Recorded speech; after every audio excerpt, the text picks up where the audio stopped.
Halo 1 was a pretty good game. Not just gameplay-wise. I mean, it was fun. Halo 1 was fun. I think we spent years, frankly, at this point, saying, how do we ratchet the bar across the board up for Halo 2? In a lot of ways, Halo 2 is just an extension of all the excitement we felt at the end of Halo 1 and that we didn't get to, express.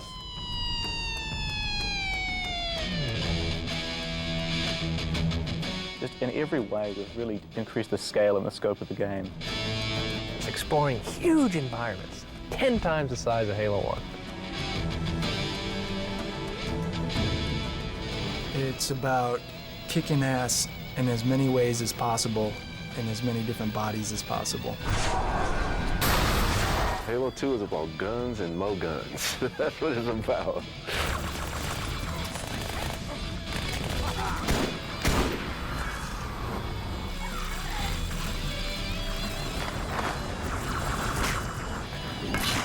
There's a lot of the story that we didn't get to tell. Boo. Kill the demon. There are characters that we had conceived of and even in some cases modeled. And it's also the same group of people too, and they all still want to do what they're doing. We want our game to look like a movie. We want it to look like something that's just unbelievable to experience. I guess we're sort of feeding off each other, so it's a really creative group of people that trust each other. The really important thing to do now is to take all these different disciplines who are all working on their own things and take all those pieces, take the AI code and the physics and the guys working on the levels and bring all those pieces together at the same time, and then you keep doing that. You keep colliding things together until it's a game.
Grab it, grab it, grab it.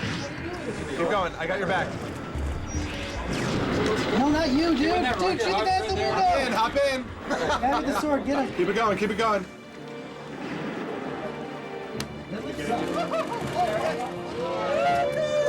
Oh, yes! This process began with the end of Halo and realizing all the stuff that we had left out. And Jason and I and Jamie and a few other people sitting down and thinking really hard about, oh, wow, what did we really want to tell? And then Jason locked himself in a room for a while and organized his core ideas and then came to me and said, hey, these are my thoughts about a story for Halo 2. What do you think? Yeah, I don't know if we're crazy or stupid or we just like good stories or what, but we certainly worry about that a lot more than you might think we'd have to in a game that's mostly just about action and about not thinking. In Halo 1, there was maybe 30 seconds of fun that happened over and over and over and over again. So if you can get 30 seconds of fun, you can pretty much stretch that out to be an entire game.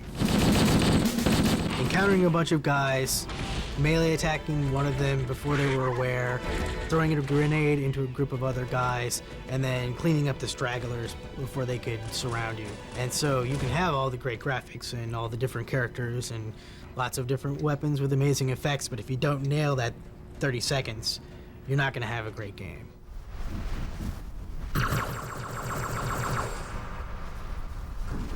This is the copy of the script, the cinematic script for Halo. This document needs to talk to programmers and artists and animators and everybody. This is 160 pages worth of cinematics. That's kind of crazy if you just think about it on its own. But when you look at a game which is 15 levels long and with a couple protagonists and a fairly complex story arc, I mean, when you need to drive the player's experience for 20 hours of gameplay, say, 120 minutes of cinematics doesn't really seem that out of proportion. But just to look at it prima facie, it's pretty daunting, you think. My God, you're making a feature film. Why was it not destroyed with the rest of their fleet? It fled as we set fire to their planet. But I followed with all the ships in my command. When you first saw Halo, were you blinded by its majesty? It's not about making it complex, and it's not about playing movies for 2 hours between every 5 minutes of gameplay, but the more you can make somebody believe that they're in this cool place, that they're on Halo fighting the Covenant, instead of whatever, sitting in their living room at 2 in the morning trying to, finish some stupid video game. I will continue my campaign against the humans. There's a lot of complexity here up in this geometry, but look down now. There's very little of that down here. Oh, right. And I think we should try to flip-flop some of that. We start with the story, first of all. We get a good background to the entire game, just a foundation for things, and then we start building levels off of that. This particular level that I'm looking at right now is called the Sentinel Headquarters. The Sentinel is this hovering character. They don't need floors. They can fly up through the ceilings, they can fly through portals that are 20 feet up. But you as the character will have the challenge of traversing this interesting terrain inside the structure, up and across beamwork and through these little portals throughout the space. So it's gonna be really interesting for the player to explore.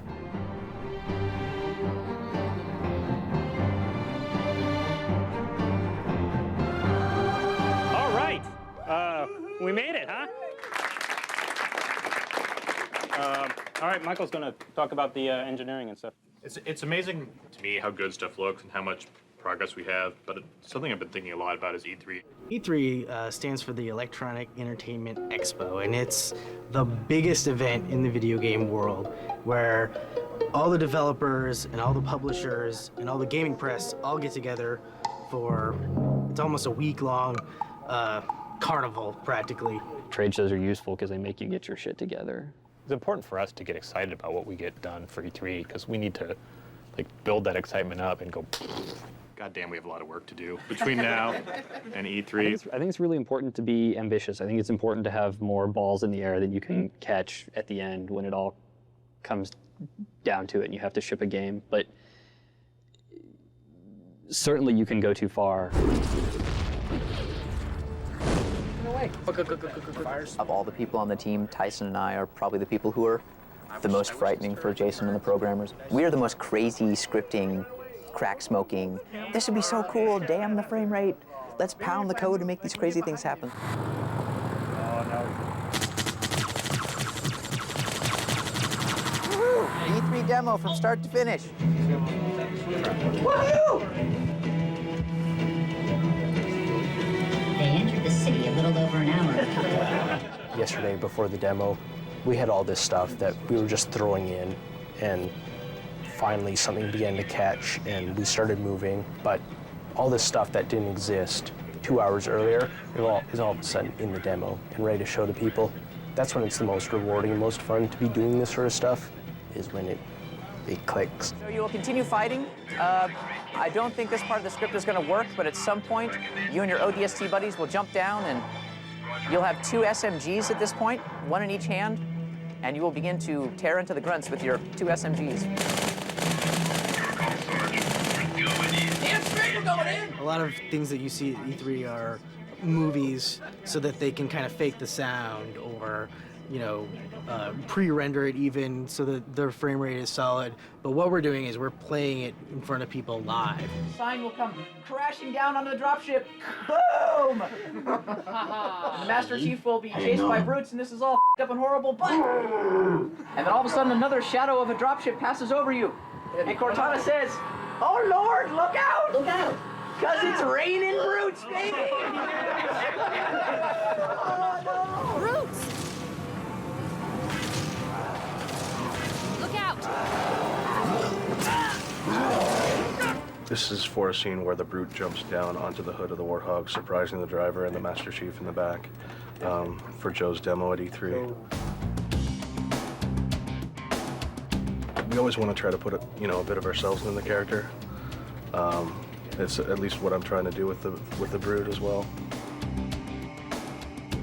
We've been playing around with the idea of characters boarding other vehicles. So here you see a cycle of the brute swatting the driver and the passenger out of the way. It's a pretty rough cycle. It's about 70% complete. Still got a lot more work to put into it. What we are doing now for animation is so much more in-depth. We're bringing so much more character to each one of the entities in our game. So creating an environment that is visually compelling and beautiful from all vantage points is such a huge challenge.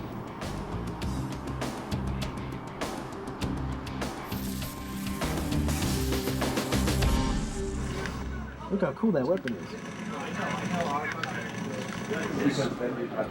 Yeah, I don't care about that. I don't care about that. This group of people is great.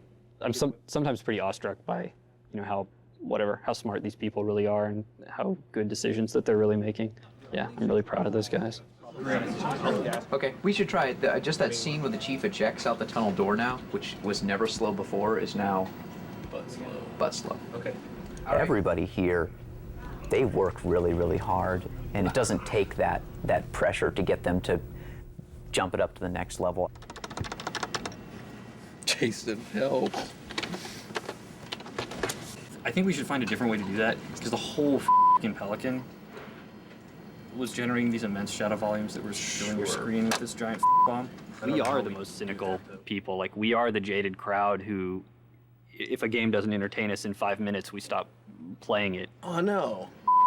What? This light is like world relative, isn't it? Yes. What I had hoped to achieve in about a half hour, now I'm looking at a good night's worth. So yeah, hopefully by tomorrow morning, we'll have something that works.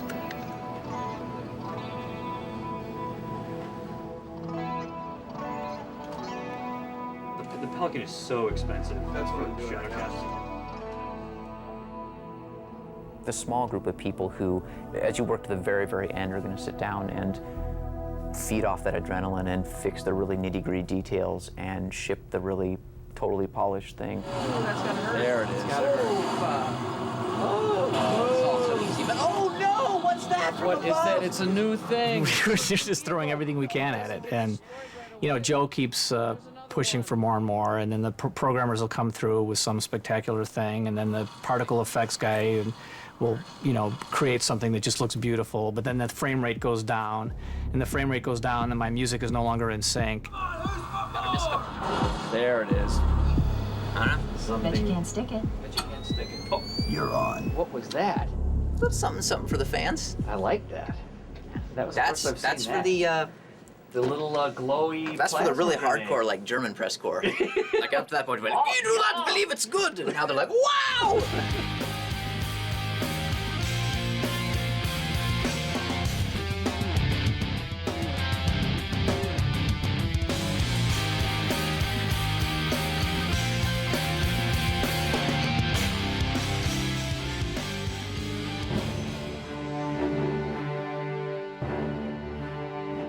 The most important thing is what comes out of this E3. It's for all the business reasons, this is an important moment for retailers in terms of making their decisions on the games they're going to get behind. And it's also really important to the fans. And I think this is a great moment for them to see, what this game really could be like. we've been pretty quiet about what we've been doing. So in a lot of ways, I think fans are coming in with no expectations, right? No preconceived notions about what they're going to see.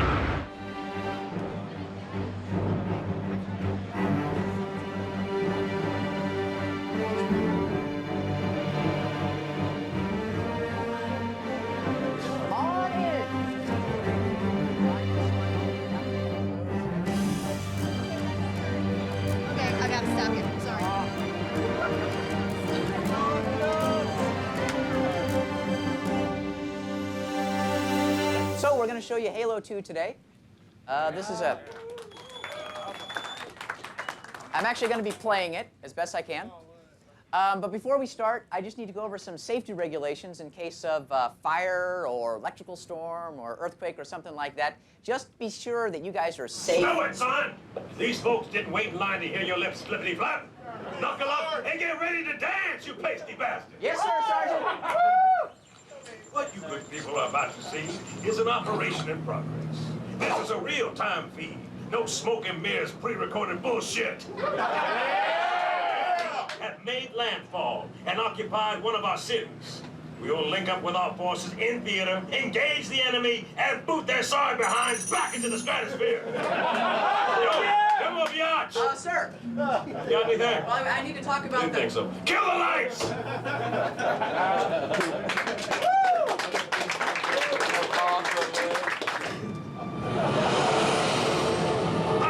Go, go, go!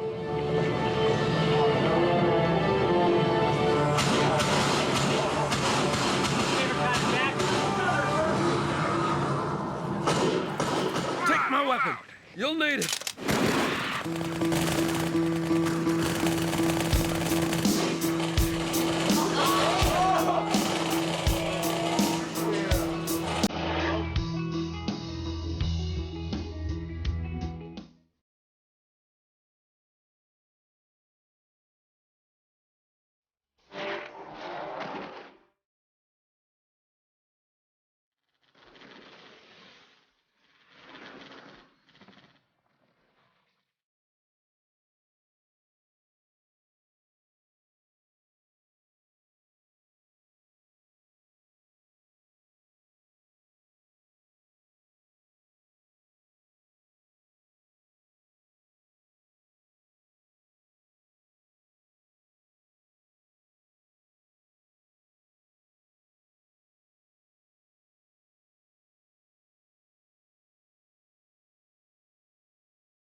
Thanks a lot for coming, everybody. Good show. I mean, when I'm watching the demo and you climb up on the cruiser and kick the guy off, I lost it. Master Chief jumped up the ghost, kicked the enemy down and got on it. It was over. It was game over after that. Jumping on the ghost definitely surprised everyone the first time. It was like, hey, because everybody remembers getting run over by those things. You blow something up and the guy crawls out and he's still alive. I mean, it doesn't get much better than that as far as I'm concerned. It seemed like a war, like a real battle. I went to see it twice just to make sure that it wasn't the exact same thing, and it was totally different this time. I don't say the word awesome. Usually dude doesn't come out of my mouth, but the truth is, the game is awesome, dude. How the hell are we gonna beat this game? Hurry it up, let's get it out here. No, you know, we can't wait another year. You know, I'm sorry, we can't wait. This game has to come out now. Yeah.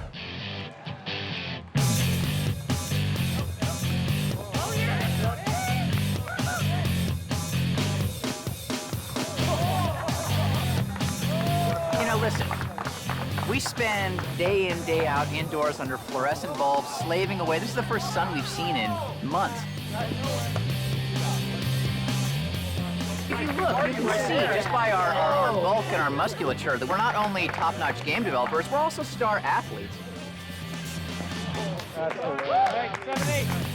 everyone! Yay, we got our first event rolling for the day for the pentathlon! Woo! The pentathlon is five different sports. We split up into 4 teams. Grizzled Ancients, which are the cool people. It's by tenure. It's by tenure. So how long have you been a Bungie determines which team you're on? Old school, middle school, and newbies. And Grizzled Ancients, of which I am not a Grizzled Ancient. 5 events. Tug of war, the old classic that everybody hates, right? So you end up with red hands. Volleyball, dodgeball, bocce ball, wacky race. And tug of war. Let me tell you the secret to tug of war. The team with me as the anchor isn't going to win. The team with Michael as the anchor, well, they got a shot. The team with Nathan over there as the anchor, they got a real good shot. Everybody's got to start with both bum cheeks on the line. Apparently, your team is like the Flood. You were all one body and one mind. This game is about throwing balls and hitting other people. All right, on 3. 1, 2, 3!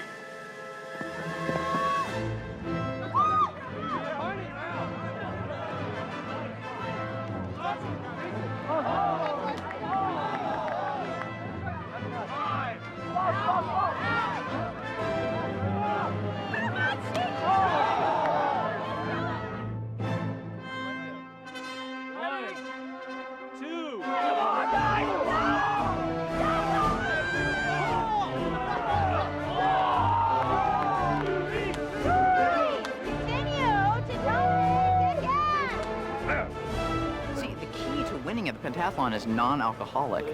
You appear drunk, and yet you drink root beer. The key to enjoying the pentathlon. Beer.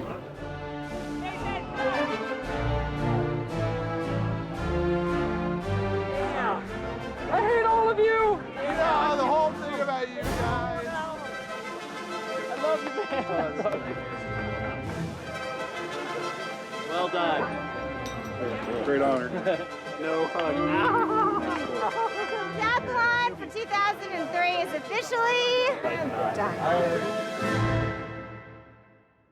I'm enjoying the sunset, the last sort of rays of light, because the next 5 months or so, I don't think we're all going to see very much sun. As a matter of fact, I don't think we're going to see any sun at all for the next 5 or 6 months, so enjoy it while it lasts.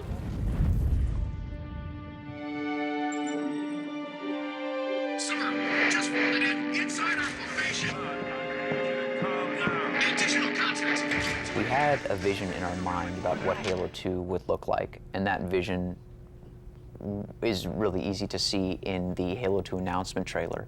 You know, stencil shadows on everything, real-time reflections in the Master Chief's visor, this very crisp, well-wrought image. And we thought, well, that's what we're going to show for E3. And when we got to the actual implementation of some of the choices we had made, we realized that it's impossible. And we went around and around on that and other questions for perhaps too long. I don't think anybody in this world has ever done anything worthwhile without being their own worst critic. I think that, I mean, especially when you talk about any creative enterprise, if you somehow believe that what you're doing is the greatest thing ever all the time, it's absolutely not going to be the greatest thing ever. We came back with E3 with actually less than what we wanted to. We came back from E3 with a demo. We did not come back from E3 with a playable part of a level. That was really bad, actually. That wasn't the goal. What E3 gave us was the sense that we still didn't have the target that we were aiming at. So after E3, instead of being able to jump into all of our levels and go right into it, we're still trying to figure out where we're going and what the quality bar is going to be. Because right now, the game is not fun.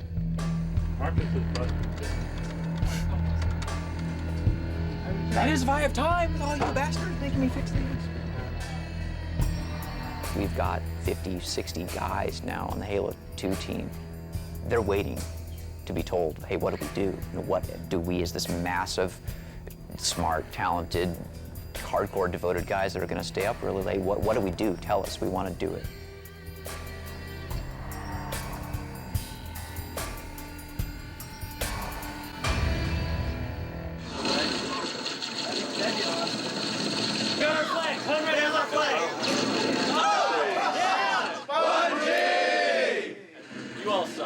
You guys suck. The deal is, every 2 hours, there'll be two 16-player games starting. 4 o'clock, 6 o'clock, 8 o'clock. I do these land fests like every 6 months or so. Some of the people that are showing up are regulars. There's always new people. It's just Halo ties it all together. All right, hi, I'm Blackstar. Yes, the one you know and love. Cyberfree. Cyberfree. Arizona. That's Shishka. I'm Shishka. Nice to meet you all. Mr. Smiley. Yeah, Mr. Smiley. Brian from Bungie. We got someone from Bungie here. That's right. There's 35, 40 people here, and they're all about Halo, and they all post on these online forums, and they're all like these internet beings that like we finally get to shake hands with. Oh, they're running across. They're across. They're everywhere. There's like 14 of them inside the base. Right now, we have this game going here, which is 16. Downstairs, I was just down there. They probably by now have at least a 16 game going on. They keep on bringing in more stuff, and it seems to be expanding. We set up 10 Xboxes, actually. That meant 10 TVs or screens of some sort. It turned out we had 4 LCD projectors. All of the wiring in the house runs into one room and into a pair of switches and then goes out again. All running off my house in the Connecticut suburbs in the winter.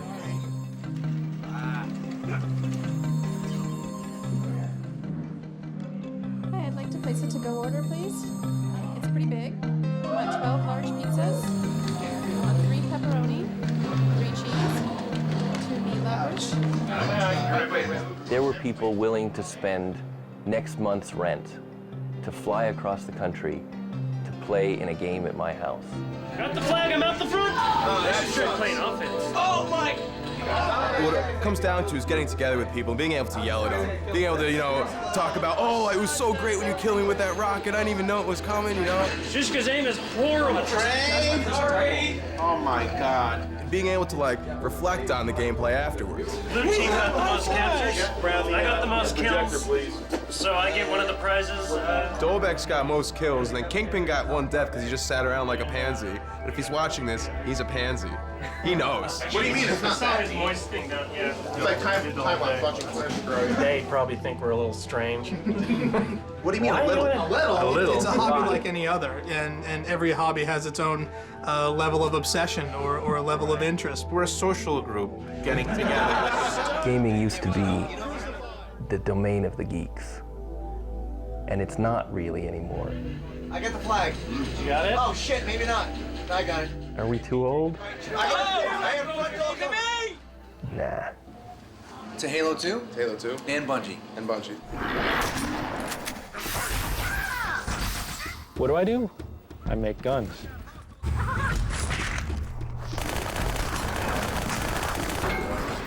You get that butt in, use it like a pistol, and you'll be able to have one in both hands. So you walk around with these 2 bullet hoses. There's the battle rifle, right? If you're like me, it'll be the weapon that you fall back on throughout the entire game because it's the go-to gun. It'll hopefully actually behave more like a rifle than the assault rifle did from Halo, which was more of a submachine gun. It suffered from the same things that all video game weapons suffer from, and that is they do not behave like their real-world counterparts. South Carolina, it was a trip for reference to see basically how Marines moved, how they reacted in combat situations, formations. We show up on a farm and we're kind of like, how serious could these guys actually be?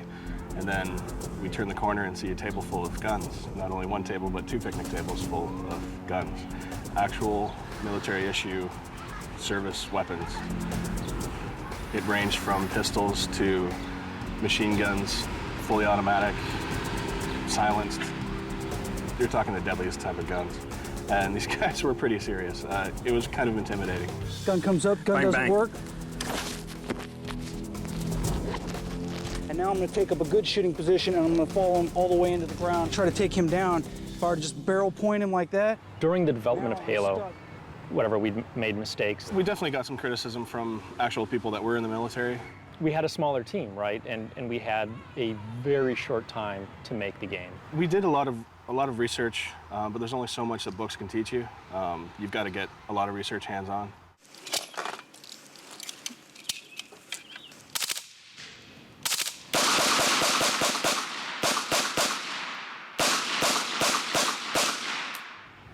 It isn't very often where you get to see guys who really know what they're doing. And at full extension, now you're holding it out here by itself. Being able to stand back and observe brass ejecting from the weapon and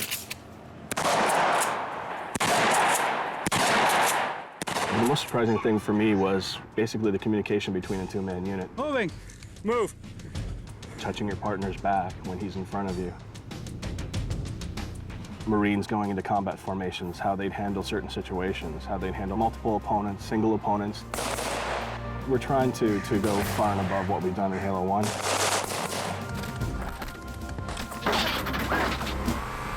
This is our audio playground, which has evolved greatly since the last time. We now have virtually every surface in the game in these large rooms that allow us to kind of mess around and do what we want. I'm going to show you to one of my favorite rooms, which is the dirt room. Awful lot of dirt in Halo. I could listen to this stuff all day. A voice is a point in space that is creating audio, and that audio gets mixed and then gets put out the speakers. If I turn on one more debug thing here, it'll actually show us just how many voices are in use for an event like this. So the screen is filled with the amount of sound calls we're getting. And what this is telling us right here is that we have about 17 or 18 voices in use when this chain gun is firing. And we can have 64 unique things happening in surround sound space at a time. We almost call it the Matrix of Doom because the amount of surface types that we have in the game versus the amount of objects that we have in the game colliding with each other and against the environment, we will be generating hundreds and indeed thousands of sound effects to try to cover up this matrix. There's nothing we can't put in the game, and all we're waiting for is the assets to go in there for us to tag to them. So we're in good shape, I think. Ask me again in 2 months, and when I'm bloodshot eyes and I haven't bathed in 3 days, and I'll probably tell you something different. So we had a game that was 9 levels. Took us, started at Earth and brought us out into the galaxy and then brought us back to Earth for this grand conclusion. Well, right about at that moment, Pandora's box was opened and decisions which were engraved in stone were rethought. We messed up. Like, we didn't have the design down, we didn't have the story down. Once we actually started to see how long the missions were taken to produce and how long they were taken to design and script, and it just wasn't going to work. And then everything that wasn't essential, all these things that we just loved to see in the game, they get put on the bottom of this list, and we start hacking them off. Here comes the knife out of the script. What's important? That isn't, goodbye, my lovely child. The Bungie process of making cool games has worked up until now, but is it possible that there's an amount of pressure or an ambition that's beyond what we can actually do? I don't know. We haven't finished it yet. These levels behind me, they are commitment. These whiteboards, all they are is commitment. This is what we're going to do.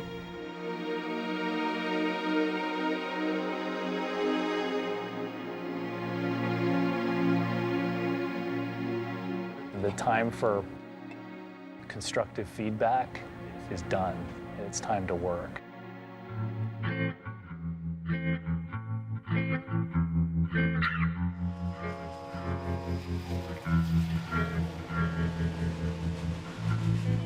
Have you paid attention to to our enemies for 1 second? I beg your pardon? First of all, that guy, he's not yellow. He's orange.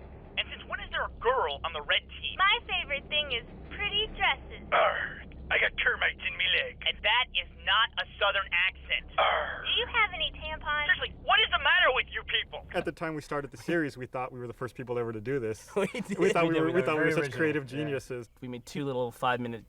No, they were about 2 minutes. No, back they were about then. 2 minutes. 2 minutes apiece. Yeah, 2 minutes each, and we put them on the web, and they were just funny little sketches that we wrote, and then we used Halo to animate them. All right, O'Malley, this is it. I got half a mind to kill you. That's ridiculous. And the other half agrees. I think the first week we had 2,000 hits, and then we had, I think, 3,000 hits in a day. As we realized it was kind of starting to take off, and then the next day we had 50,000 hits. And so we started doing a weekly series pretty quickly. This is the M12 LRV. I like to call it the Warthog. A lot of the jokes are just things that you and your buddies would say to each other while you're playing Halo. Why Warthog, sir? Because M12 LRV is too hard to say in conversation, son. Is Simmons in the can? I'm ready. Okay. Action. Would electrified be okay? Would electrified be okay? Would electrified be okay? Great. Well, as you can tell, we are in the old closet for this bedroom out here. We still have the wooden bars where you'd be hanging your clothes. When's it gonna be Simmons' turn? When? When I do the yelling, I hold on to the bars up here where we hang the clothes from. Otherwise, I get a little too excited. That's pretty good, but try to sound like you're reading it off a script. All right, I can do that. Get through it a little faster. Okay. Aw, come on, Griff. He was more of a bag than a douchebag. I'm wearing a training bra. I'm wearing a training bra. Try emphasizing I'm. There's a really weird feature in Halo. I won't call it a bug, out of respect. The position a character is normally in when playing the game, they have their gun up, they're looking around for somebody else going to shoot them, and then as you lower the gun, the character looks down, but at the last minute there looks back up. And we can make them bob their head to talk, to show who's talking, movement. We can have them turn to face people. Well, looks like Caboose has hurt himself. This is the bug that makes it possible. You know, without this, we couldn't do it. Caboose get his head stuck in the freezer again. It's a beautiful game. I mean, there's still, I don't think there's a better looking game for the Xbox since it's come out. No, I don't know. I'd like to keep doing it basically as long as Bungie and the fans will put up with us. We're here today. We're on the 8th of June today. We're roughly halfway towards finishing the project since this went up. So 4 weeks from now, we'll have coded everything in the game. Another 4 weeks from now, we'll have put all of the pieces of content in the game. 2 weeks after that, we'll have literally everything, all of the audio, all the cinematics, everything. Then there's 6 weeks after that where all we do is play it and we fix any bug where we absolutely could not ship it. And then we release it. I'm still scared shitless right now, to be honest with you. Problem is, the bug I have is... The difference between good enough and awesome is so big. And I mean, there's standards set by everyone here that, I mean, good enough sucks. You can't do good enough. You fire the bullet, and the bullet comes about maybe 4 or 5 pixels below where the crosshair says it's going to. It's a hard kind of thing to live up to, but it's I mean, the game's going to be better for it. We're actually pretty good at slamming stuff in right at the end. As a matter of fact, I think we do some of our best work that way. We're seeing big chunks of the game being fun and playable, and so I think that's a huge corner that we've turned.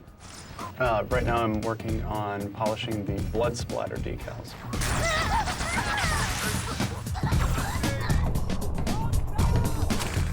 The bugger evolved into this model right here.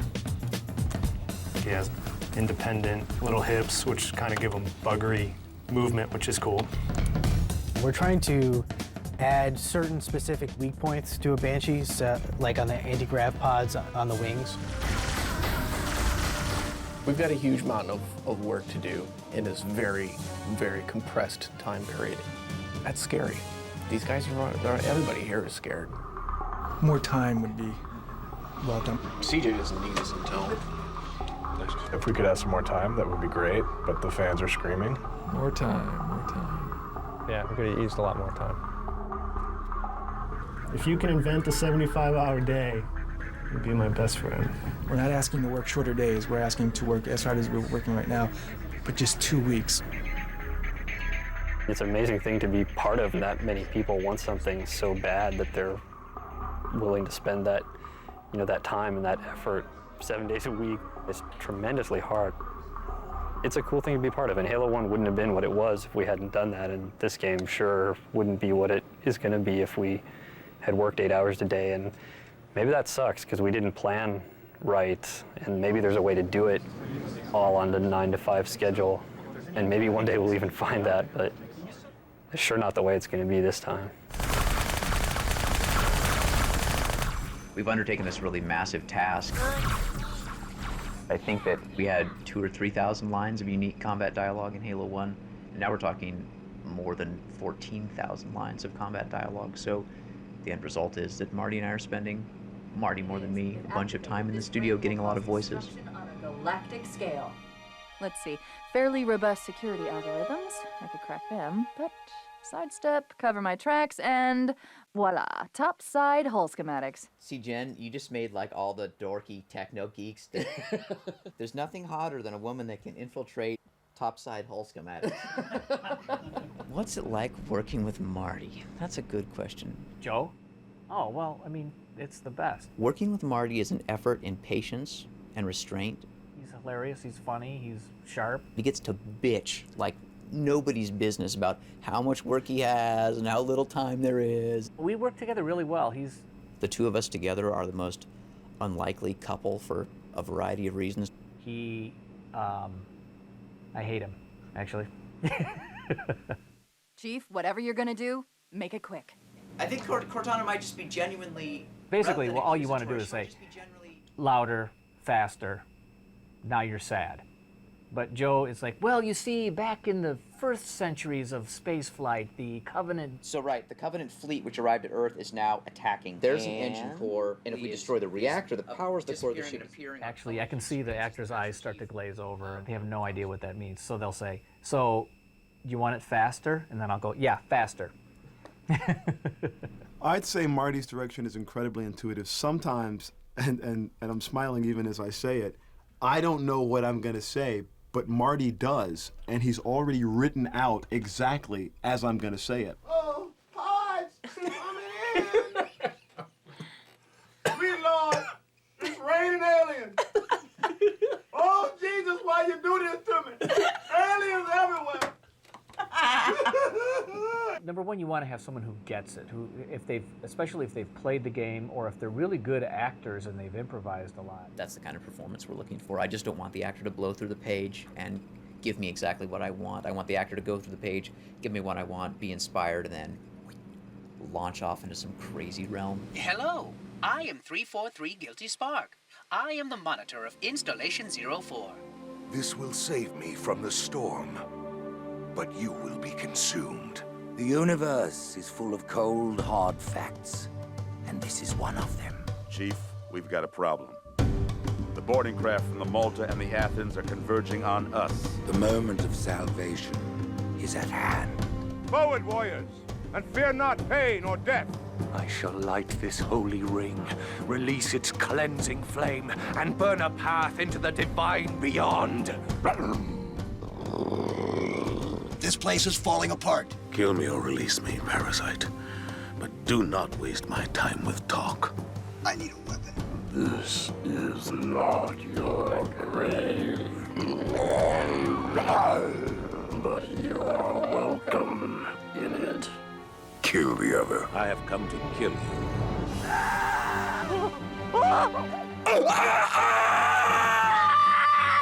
My eyes! Oh my! Where am I being taken?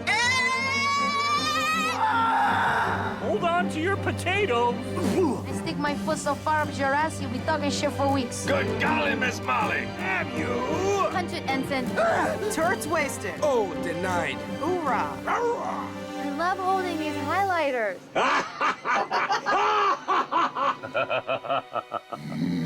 The hopes of all the Covenant rest on your shoulders, Chieftain. That was really wonderful to see these actors come in who we really didn't know what was going to happen with them, and they worked really, really hard, and they did a really great job. Works for us, and away we go. Whee! If only Marty would work that hard, we'd be set. Dietat. Dia pap.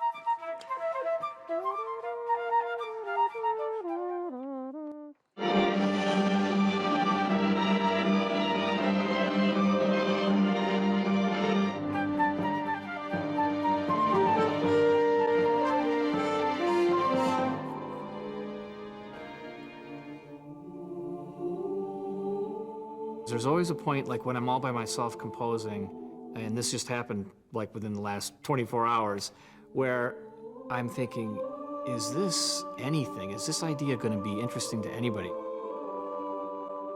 You have these whole series of self-doubts, and then there comes a point where I get over the hump. Like I add some instrument or I play some melody, and it's like, oh, okay, that's what this was meant to be.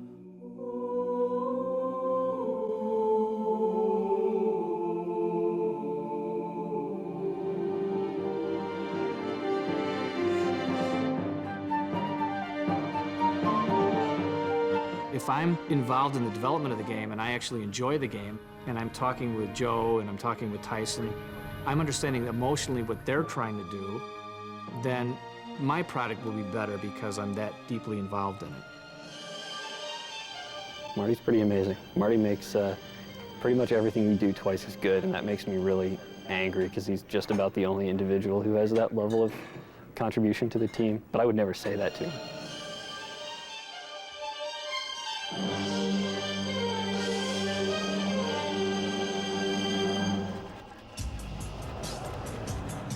So it's really nice to see something which needed an epic effort to put it together and make it really great, sort of coming together now. The reason the plane builder is now considered.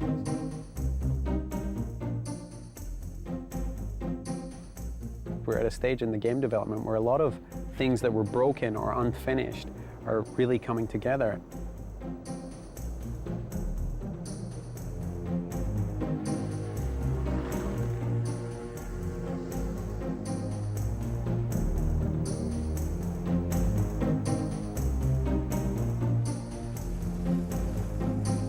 It certainly wiped out all my expectations. I was hoping for Halo 1.5 or 6, you know, and a few new features, a couple of new weapons, but just seeing how it's exploding, it's really incredible.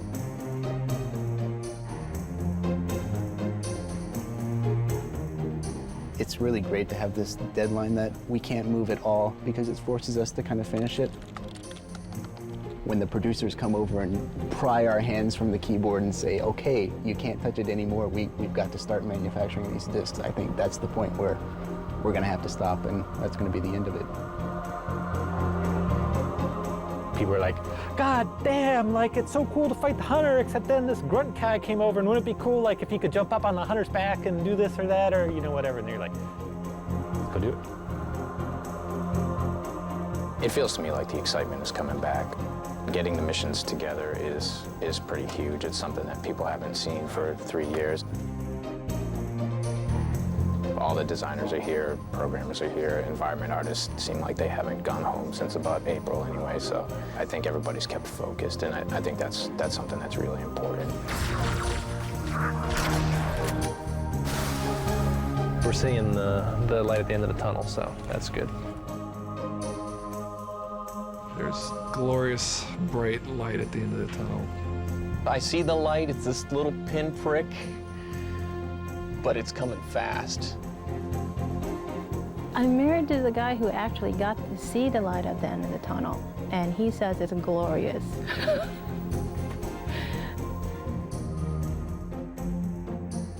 Every day I see something brand new that it blows me away. I'm like, gosh, how did you guys do that? It's really neat stuff.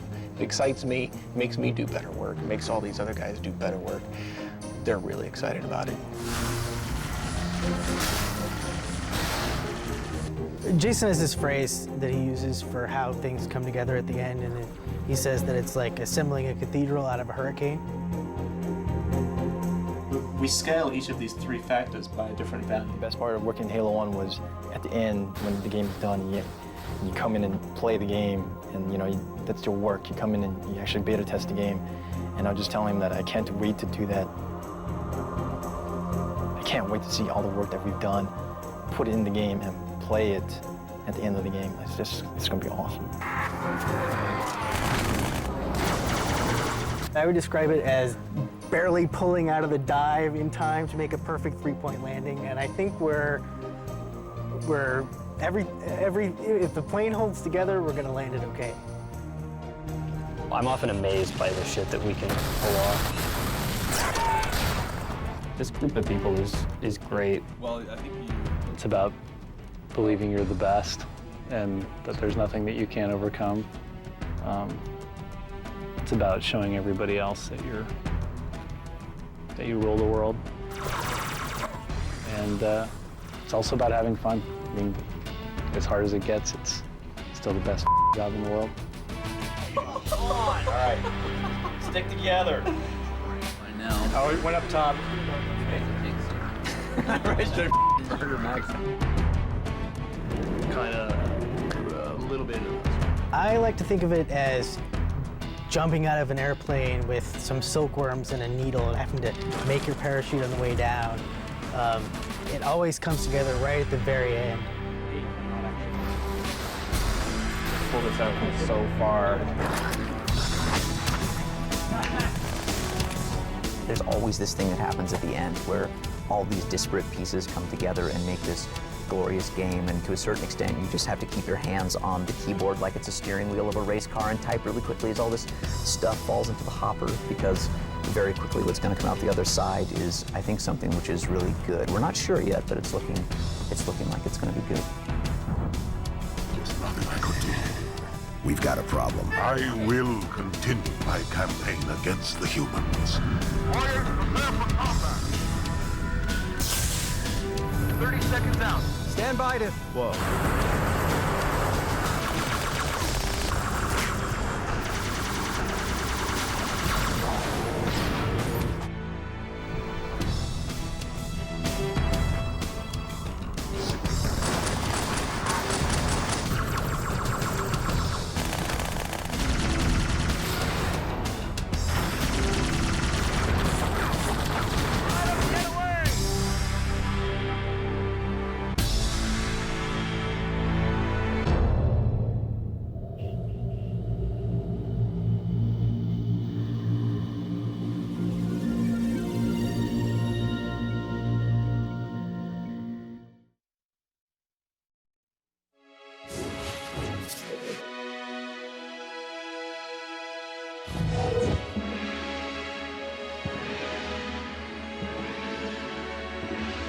Here is the space station. I think the main gist of what we were trying to achieve with this at the very, very beginning was the idea of this giant perimeter gun that orbits the Earth and is used for satellite defense. One thing I really liked about the space station was how you could actually really have a sense of where you were in the station with all the windows looking out onto the gun, like all these atrium spaces where you've got a lot of sight lines to other parts of the station that you later get to. Unlike the Pillar of Autumn, you really didn't have a sense of how big the structure was.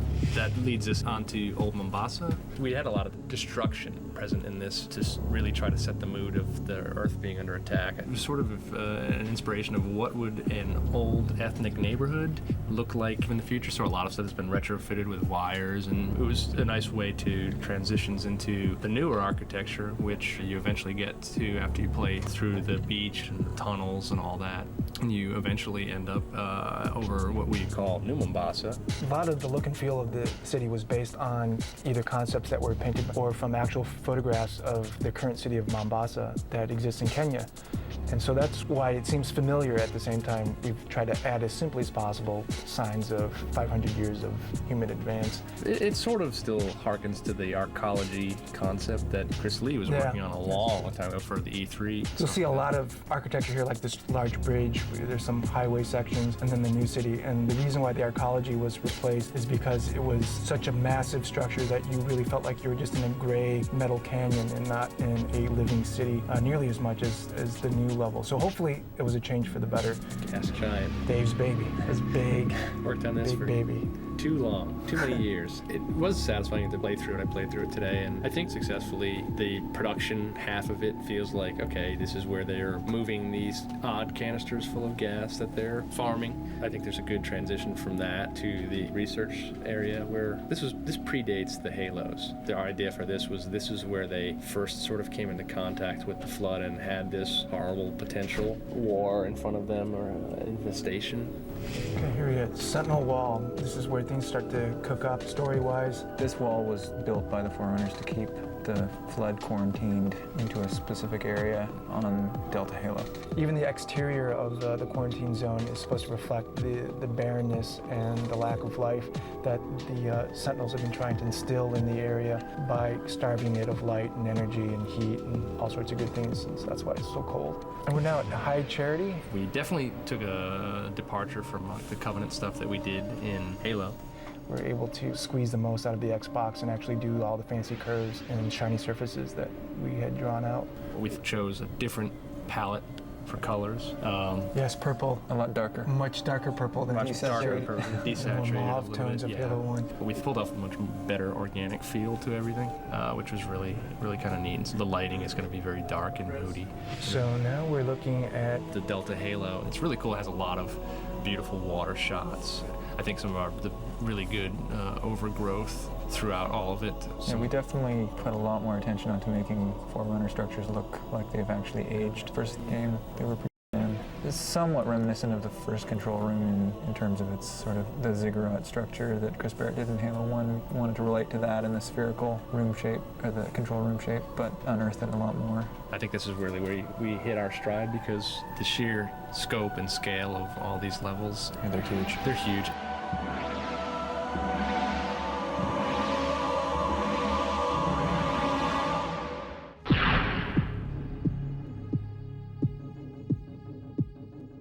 I'm Joseph Staten. I'm the director of cinematics. I basically am in charge of making the movies, telling the story. I'm CJ Cowan. I am a cinematic designer. John Buckus, animator. This is a scene that used to happen in the middle of the control room level, where the Arbiter comes across Sergeant Johnson, basically about to be executed by some brutes. This one will do. Kill the other. Yes, Chieftain. A day's ration says I do this in one cut. 2 cuts, at least. You're on. This was going to be sort of our big, crazy fight scene that John and I cooked up, and John did most of the good choreography for it. And then we decided to simplify things. I don't know, what would you add to that, John? How do you mean simplify? By cutting it? Yeah, right. By saying, this is stupid. No, I think if you watch it, you'll see that there's just a ton of really great action, which I think ultimately decided one was really hard to animate given the time that we had. So it was a fight scene that we wanted the player to actually do himself. Run.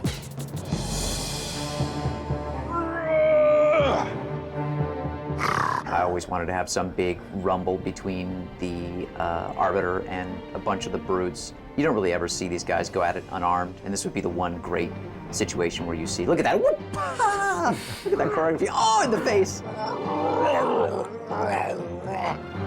There's still a small part of this cinematic that is in the game. We still have basically the end of this cinematic where the Arbiter and Johnson are talking about what they're going to do, how they're going to actually make it to the control room to take out Tartarus. We wanted to get Johnson safely into the Scarab before the player could get control of things, and that's what actually happens in the real game. Tell me, human, can you drive a Scarab? This would lead into some gameplay. The cool gameplay, of course, is the Arbiter riding on the Scarab tank while Johnson was driving it. They're gonna know we're coming.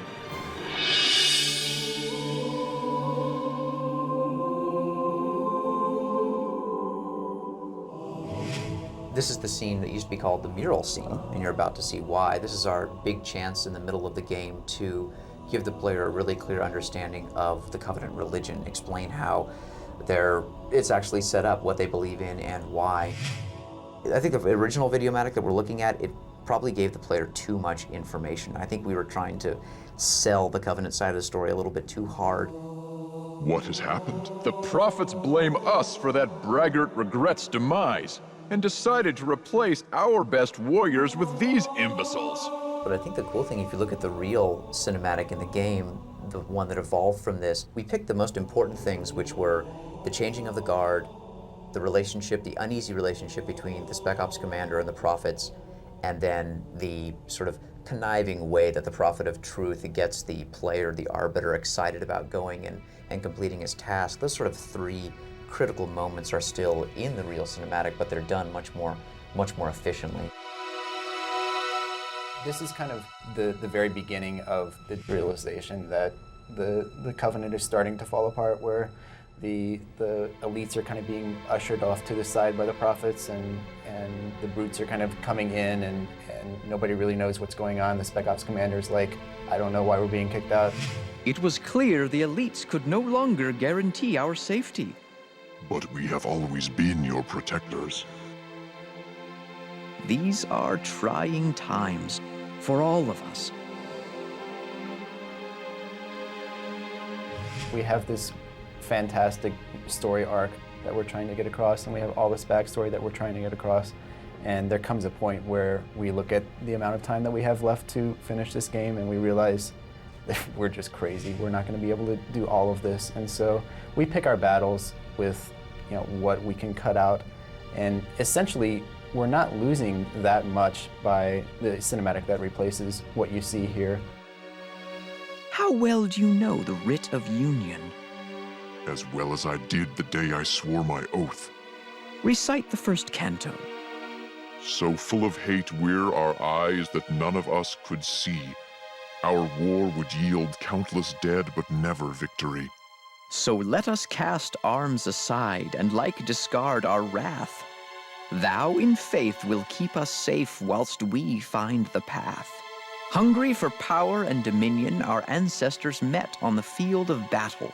Indeed, I suspect we would still be at each other's throats had the prophets not found evidence of the Forerunners and their great journey. The murals on the wall, essentially, they walk you through the 7 stages of the formation of the Covenant. From the earliest time when the elites and the prophets were actually mortal enemies and fighting each other, up to the sort of present day, where both species, in conjunction with a handful of others, grunts, etc., are actually looking for the Halo ring. So as you look at the first mural, you'll see it's a representation of the conflict between the prophets and the elites, and this one shows sort of the elites' function in the Covenant, which is as the enforcers. While some were short-sighted and chose to reject the promise of our union, all were eventually swayed by the knowledge that those who joined the Covenant would be welcome on our great journey. This one here shows what the prophets do, which is essentially search through old Forerunner ruins and find artifacts. And one of the most amazing things they found as they searched was this myth of 7 rings created by the Forerunners scattered throughout the galaxy. And this myth of the rings became the thing which drove the creation of the Covenant, is the foundation of their religion, which is a belief that these rings are sacred objects that will, if activated, make you a god. For an instant, our Lord's most splendid creation revealed its hidden power, a divine wind that would rush through the stars. I think that there's a great push in games these days to throw everything in first person and to essentially remove any letterbox cinematic time. I think a lot of people are moving in that direction. I think our job is to, as efficiently as possible, bracket in letterboxes those critical things the player has to know and tell them in a way that's epic and moving that you just can't always do in first person. But we don't want to keep the player in this little rarefied special world too long. We want to give him some questions, give him some answers, but then send him back out into the sandbox. So this is a great example of a 6-minute thing that we decided, we can really do this in about 4 or 3.5, or maybe even less than that. And let's take that other stuff and let's sprinkle it around in all the different levels. And I think ultimately the player not just appreciates that more, but it makes it a richer game experience.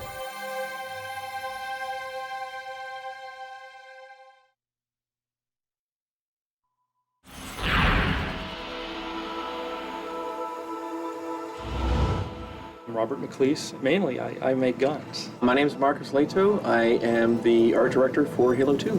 My name is Shikai Wang, and I'm a conceptual artist for Halo 2. Look, it's the blind wolf. The beloved blind wolf. That was back when you could ride it. Yeah, you could actually mount the thing and ride it. AI couldn't handle it on the AI side. Couldn't flock them. Couldn't fit them into gameplay. Oh, it's nothing on our end. No, it's always the programmers. We had it all. Hey, the Drenal. Yeah, hey. Drenal was a big deal. Hulk. Giant boss character. And we'd always thought the Covenant kept this thing, you know, all tied up and enraged. Right. And it would bring it out during the frontline battle. It would have been a cool boss character. I think he was just too damn big. Good vehicle smasher, it would have been good. Yeah. That was the special purpose sniper guy, right? We wanted like him to have his arms used as like a tripod, and he can actually flip left to right, like side to side, so without having to switch weapons or something. We had him silly. being able to hang from trees as well and do some weird stuff like that. He got pretty far too. We actually textured him and got into the game and stuff. Just it took that long to figure out that. Yeah. He's a piece of crap. This is the engineer. We got this into the game. It's actually fully Halo modeled, 1, textured. It was a technological savvy character that would rip apart technology and Idiot savant. Consume it for the Covenant. This is probably the weirdest character I've seen in our sketchbook. Marcus said we needed a character that was more menacing because everyone of our characters looked too. We needed something more kitty-like. monster-like. We were just trying to go have a physique that's like biped, but doesn't behave like a biped. So you have all these parts that are missing and all these limbs that are extra limbs. Oh, this guy's cool. I like this guy. He was supposed to carry his weapon under his belly. Beginnings of the Hunter, I think. There you go, Rob. Hey, it's the what Gator, was it? Doberman. Doberman Gator or the I don't know what and then the keel bug. Keel bug. Which was my idea for cleaning up bodies on the battlefield. It would a few of them would fly in and cut the body into sections and fly off. I like the wing where it actually distorts. It made no sense. Oh, that's cool. I think it was a strike fighter, right? It was like a defensive fighter for the Earth space. Well, it just didn't fit into our gameplay either. We didn't have we didn't have a purpose for this kind of thing. Well, that's cinematics. Yeah, it'd be a cinematic only thing. We needed more of a Black Hawk type vehicle, which also got dropped. Dude, I so wanted this vehicle to get into the game. The doozy. Precursor to the doozy. Yeah. This didn't make any sense. Didn't that thing eventually wind up getting a gun on the back of it, or? No, we were two people got one gun in the front, one in the back. And then one guy facing backwards. Yeah. The nausea seat. Yeah. Hovercraft were kind of a strange thing back then, especially ones that we needed to remain stationary at a certain altitude. That we had a very difficult time with some of those. It would have taken a long time for us to tune the engine physics to make it work right. Oh man, this is the mongoose. The ATV. Yeah, I got cut. We had weapons on the front of it initially. We tried no weapons. The designers couldn't figure out how to integrate it into gameplay. It didn't work in conjunction with vehicles like the Warthog or the Ghost. This broke the model too much. Can't tune it well enough, so we had to cut it out. This is disappointing as well. Yeah. We've tried so hard to get this thing into the game. We had effects, model, we even reiterated it. Yeah. Rob did for Halo 2. We built it. The most difficult model to build that I did in Halo was the most difficult rebuild for Halo 2. Yep. Looked beautiful too. Sure, it sucks. Yeah, it's all this good stuff we want to get into the game, but you know, that's part of making games.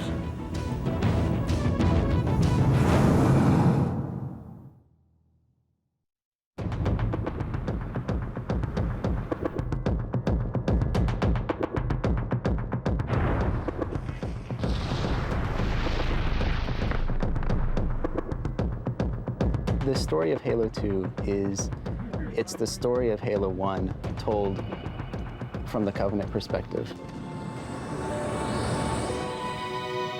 Halo's story is one about salvation. It's a story of warriors with not a lot of options who have their backs up against the wall. How much further must we heft this baggage? In Halo 1, we focused on the human's perspective, their fate at the hands of the Covenant, but we never really got too much into the Covenant side of the story itself. Arbiter is a real challenge to the story because he's not the chief, he's not human. Release the prisoner. As the player at the start of the game, you don't realize that you're actually going to play this elite general who's been disgraced, but you get this quick glimpse at, that's the flip side of what happened to the Covenant at the end of the first game. Halo's destruction was your error, and you rightly bear the blame. But ultimately, the terms of your execution are up to me. I am already dead. A couple levels into the game, you realize, oh my God, I get to play this guy. People identify with humans. People care about humans more. So we really have to put the Arbiter in a position in the story where he matters and where the player cares about him. You want to look at this guy and you want to see that, wow, he's just as cool as the Master Chief.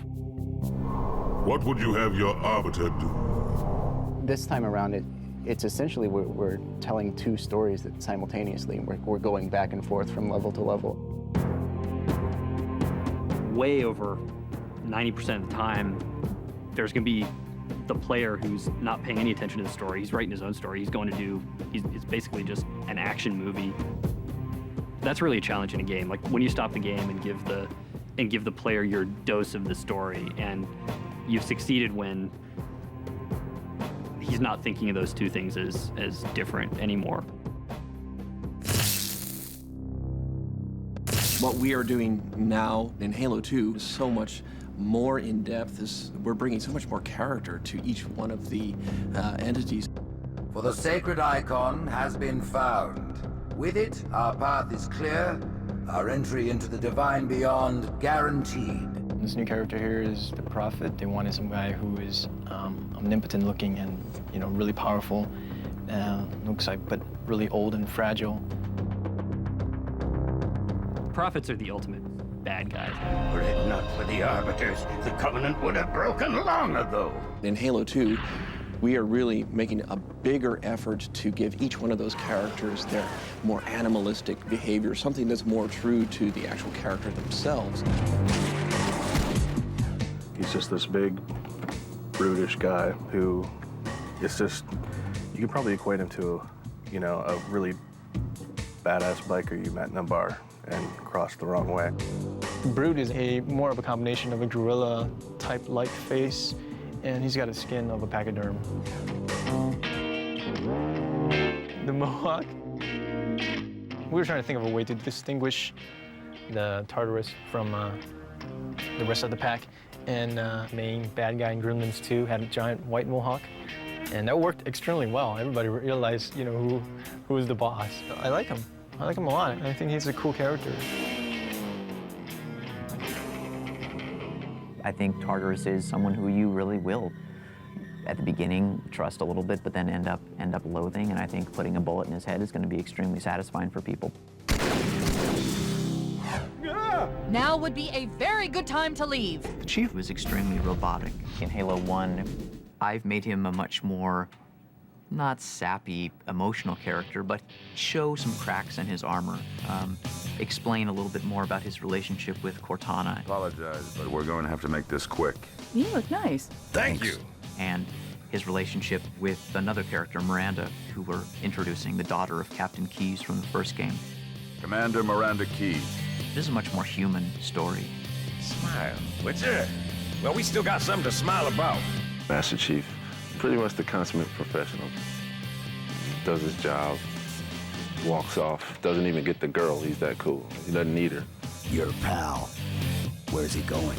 This game's about making a hero of everybody who picks it up. I'm really excited about the moment where the player puts down the controller and says, oh man, that was so awesome. I just beat the crap out of him. We're going in. Get tactical, Marines! And it's just fun. It's a great universe. I mean, I don't know if I'd want to live there, but it's fun to visit. Oh, I know what the ladies like. Stay down!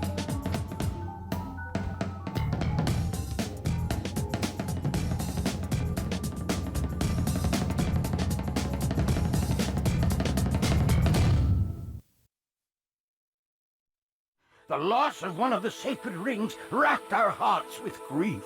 Putting aside our sorrow, we renewed our faith in the prophecy that other rings would be found, and see how our faith has been rewarded.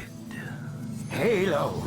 In Halo 2, we've got a much bigger story to tell, and this story takes place in a lot of different places. We're going to send the player on this galactic romp from the ruins of Halo to the Prophet's homeworld, High Charity, to these amazing Forerunner facilities in the atmospheres of planets. The player is going to transition from mission to mission, from one unexpected place to the next. There is no doubt the storm will strike the facility. We start out with a sheet of paper and just try to generate ideas. What are the cool things that could happen on this mission? We'll bang our heads against the whiteboard and we'll call each other assholes, and that's crazy, and we can't do that, before we've cobbled together some unified plan which is going to work for the entire level. There's all this sort of high-level stuff. When you get into building it, you gotta have good encounters. You gotta have good arcing fiction on a 3 to 5 encounter basis.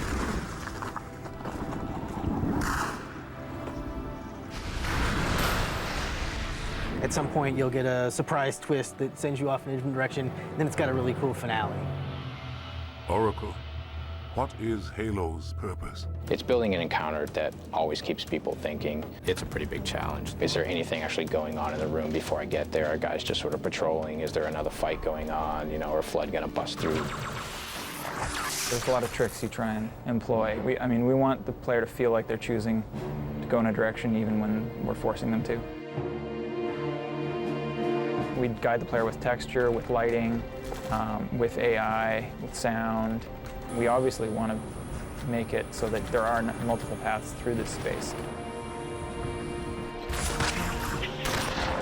Every single one of those areas had to be modeled by an artist. I mean, there's someone went in there, and for every single wall you see, every single floor, every single light, every single piece of glass, like there was an artist there. Someone had to go through and make all that. What I like most about Halo is that we don't build encounters and our AI doesn't act in a way that is very predictable. So AI stands for artificial intelligence. Artificial intelligence is simply the discipline that tries to simulate intelligent processes. What we're literally doing is taking these characters and we're writing a piece of software that acts as their brain. It really is all about, when this happens, do this. When this other thing happens, do this. That's a lot where the designers and artists step in, is deciding, well, we have all this cool technology, how are we going to use it, and how are you going to create this experience that the player can understand, that when he sees a certain type of thing, that if he shoots it, it's going to blow up and he's going to be able to destroy it and pass through it. Most of the Halo world is not destructible. You have to walk a fine line in deciding what things are going to be destructible and what's going to match the player's expectations for what's destroyable. When someone says, hey, the whole world is destructible, that's great. We've done our job. We've made them believe that. So that kind of thing really excites me, is being able to create a real environment and not take shortcuts and not fake things, and actually just get in there and really try to make it a real place and a real exciting place for people to go.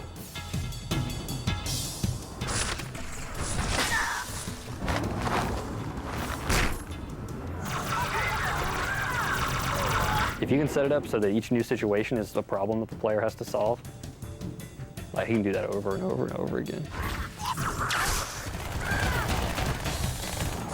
All the events that we're trying to create, we just want people to feel like they're the only ones in the context of this game that could do what they're doing.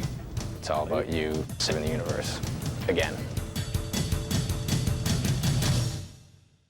I think the days are gone where the guys say, honey, I'm going over to Jeff's house to go play cards. Now it's, honey, I'm headed over to Jeff's house to go play Halo.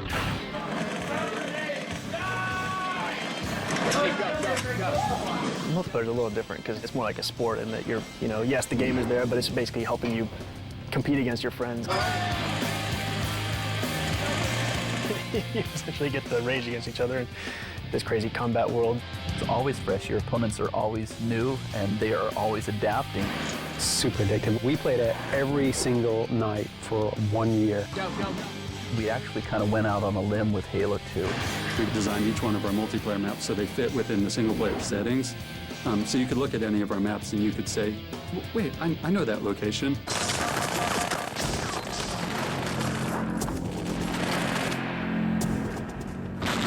Probably the most popular team game types is Capture the Flag. Or on almost every Halo 1 map, we had 2 bases that were pretty identical. And at the beginning of Halo 2, we were trying to think of different ways where we can make our maps more asymmetrical. It's fun to play as the attacker, and then it's fun to play as the defender. You can never completely defend the base. Maybe there's 2 guys defending, but there's 3 ways in. You're always having to make these choices. So the attackers start on the beach, and we give the attacker a warthog and 2 ghosts. And then we don't give the defender anything except the rocket launcher. And the beach is separated from the main complex by this seawall, so it gives the attackers a home, and then the defenders also have their base, which is their home. And then the vehicles have to come in through this one gate. The rocket launcher guy usually likes to get into position to attack that gate. The HUD is the heads-up display.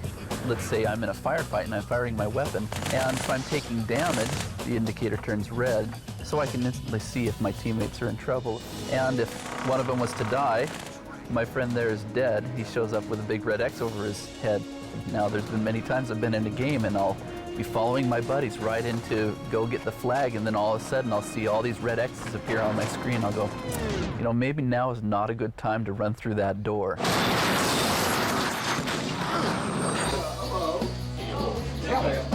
Everybody likes to go to their buddy's house and, you know, order pizza and get something to drink and wipe the Cheetos off your hands and jabbing each other and calling them names. What we wanted to do was take that whole situation and bring it to Xbox Live. And so we tried to create what we called a virtual couch. We tried something completely new, which is this party system, where you and your friends kind of combine together online. And you can jump from game to game to game to game, and you and your friends will always be together. You suck, man. Watch your back, watch your back, watch your back. It was really amazing to get online for the first time when there were a bunch of people online and just press the button that said, I want to play, go find me some other people that want to play, and choose a game type that's pretty cool, and just stick me in it as fast as you can. And to have that process happen in like 5 seconds was really incredible. Guy in our base, go up, Rocket Man. Raphael, man, find someone. Proximity voice. You can get close to somebody in a game and talk to them, and only that person can hear you. Nice grenade toss, though. Proximity voice is going to make us gods. There's nothing like running up to somebody and killing them with the energy sword, and then 2 minutes later they kill you, and then they're standing over your body saying, "Eat it! How did you like that? See, this is my sword." You're just an anonymous nobody unless we build ways for you to create an identity for yourself there. We allow them to customize their color, their player emblem, so that when they go online, I'm the little red smiley face, and so people see my red smiley face and they go, hey, I remember that guy. My clan is a group of guys that form a team, and we may practice, we may join one of these matchmaking playlists. It's hard to play with people that are lower skill level than you, even if you really like them, because you're probably going to lose more often and you're not going to have as much fun. If I play with Chris, the 2 of us are ranked together as a team, and if he's not as good as me, then that's going to take down your rank. The point is, Chris sucks. Flag drop. Oh my God! Oh, I died because Carney was no good. One of the cool things we're working on is integrating the live functionality of the game with the website, and we're kind of going to be a starting point for your Halo 2 bragging rights. Other really cool things about map analysis or statistics on kills and weapons killed with that we may or may not get to, depending on how tired I get between now and September. If we do this right, if we are able to really pull off the engine and Xbox Live and the social community, it's going to destroy everything else that's out there. There is something somewhat magic. It's like being an athlete in a sporting event. Nice. The rush that you get when you're about to win and your heart starts going boom, boom, boom, boom. Sniper! And you know you're gonna just almost get it to score. Did you just assist it? And then somebody snipes you from the corner. And you jump up and scream and throw your controller down. And you hate it, but you love it, and you gotta play again.